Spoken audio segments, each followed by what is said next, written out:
Hi Aries, welcome to your reading. Okay, so the feels, huh? So many. Like so many that you don't even know what's going on. You're having normal conversations with people and getting choked up. You're thinking about people from the past. People from the past are definitely thinking about you, hitting you up, calling you, and you're even considering it because you have so many feels. You are an open heart right now. And everyone can tell, they can feel it. Now, that's great. You know, there's nothing wrong with that for the people that love you. But what about the people that have been in your life before and now rush back and they weren't necessarily the best for you? What about them?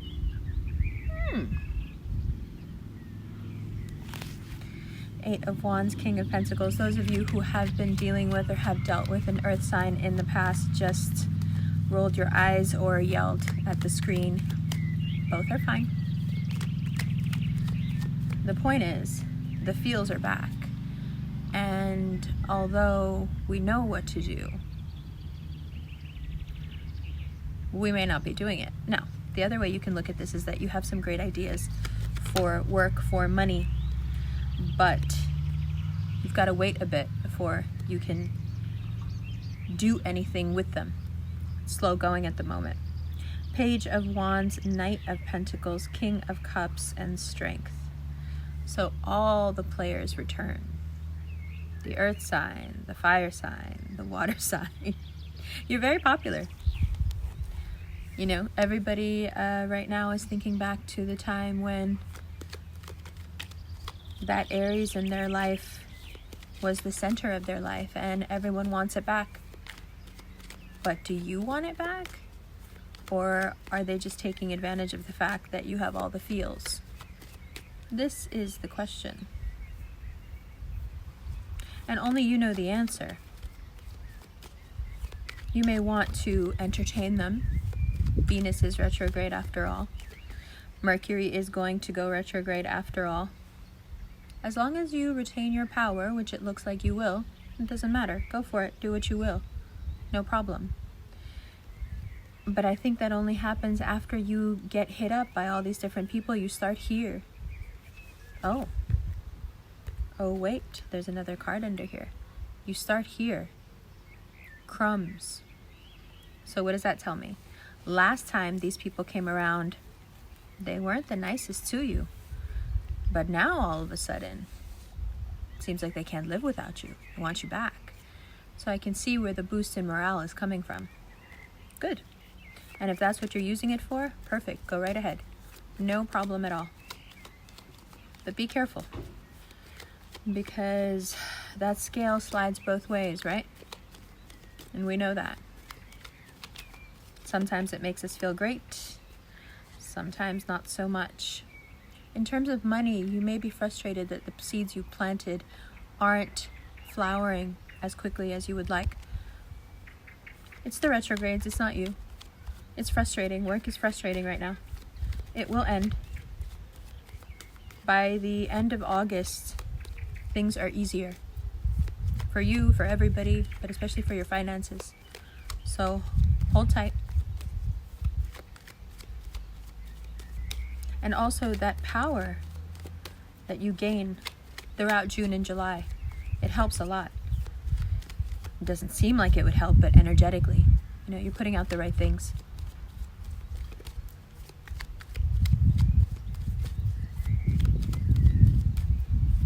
There's a balance of power that's shifting right now. And I know you can feel it. It's palpable. You may not know what to do with it, but you can feel it.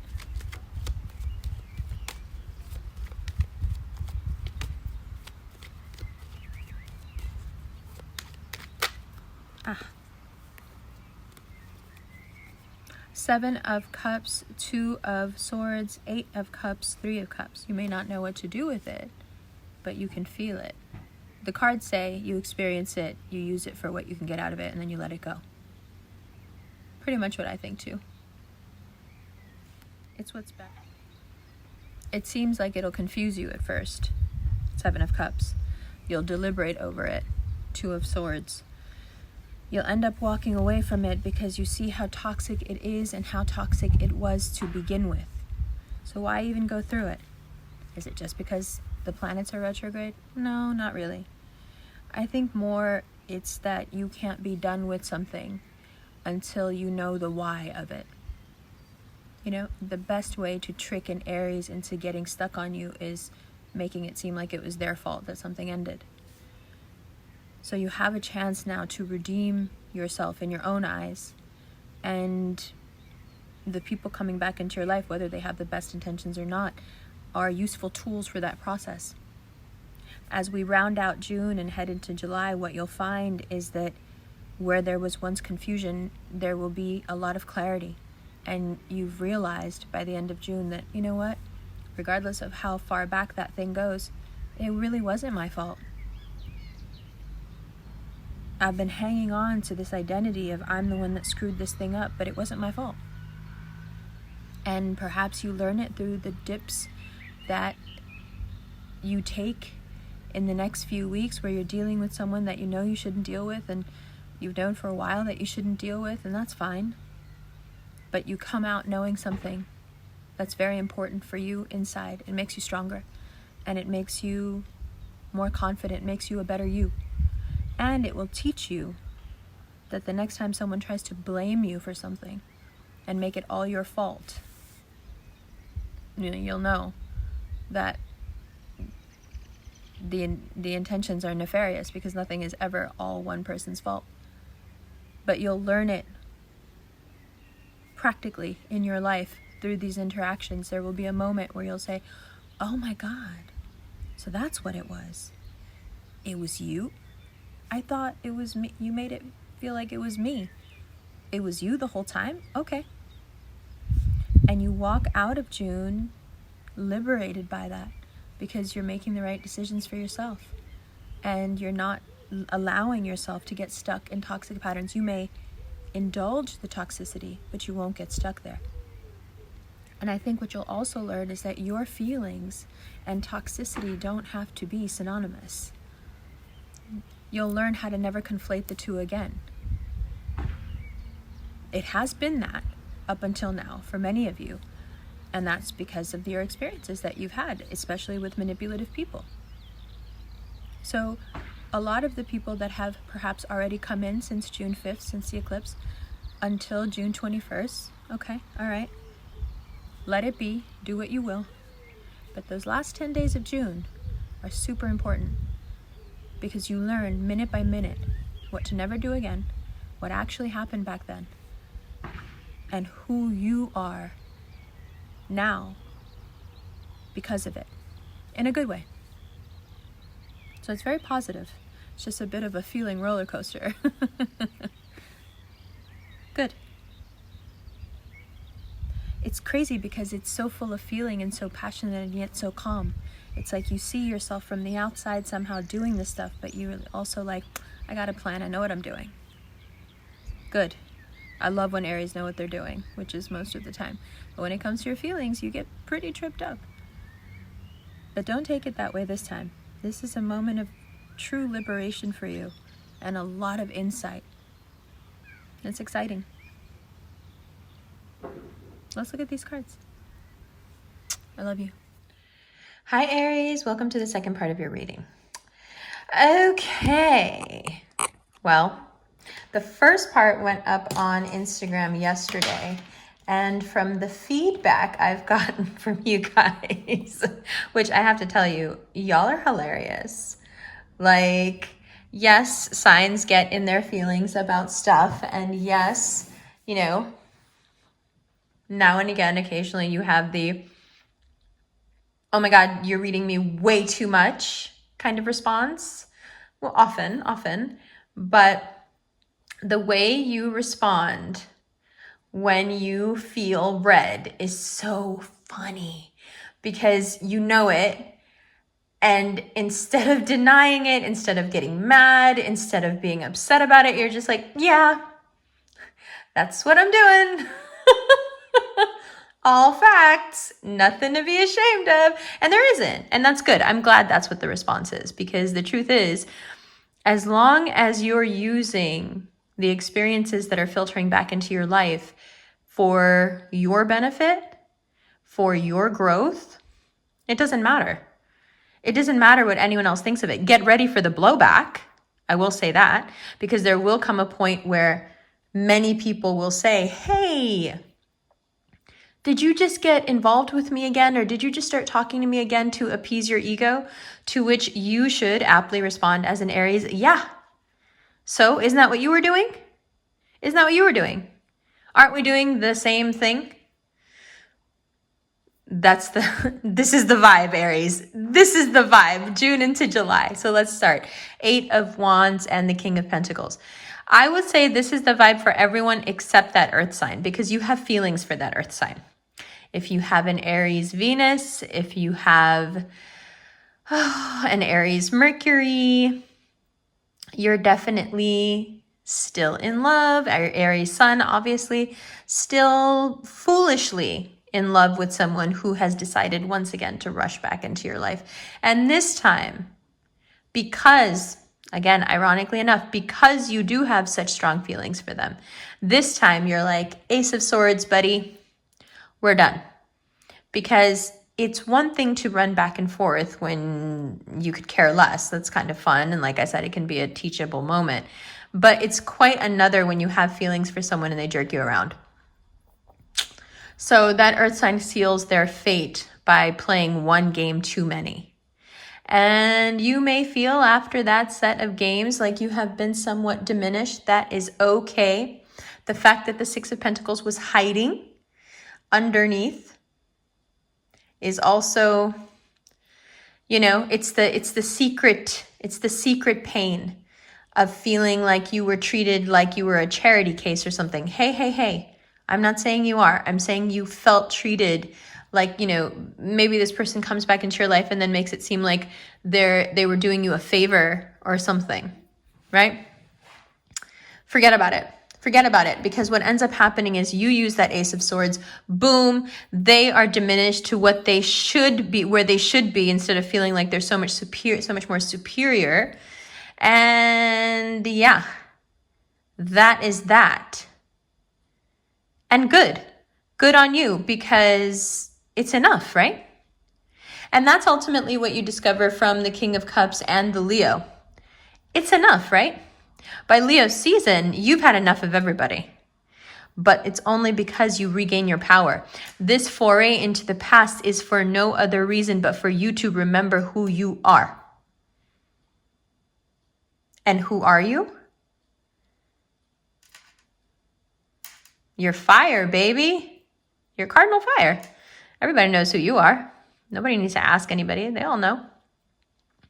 So, 7 of Pentacles. Once you feel better, it's time to put those seeds in the ground. The only thing that can keep you from moving forward after all these little intrigues in June is if you decide that instead of letting these be teachable moments, that you're going to instead catch feelings for someone that you should absolutely not have feelings for, in which case, instead of planting seeds, you get confused instead. 7-7. And once you get confused, because now all of a sudden it's not about your goals, it's not about your power, it becomes about them and what they want, and if they called you and if they texted you and are they thinking about you. Once you make that mistake and you slip on that slope,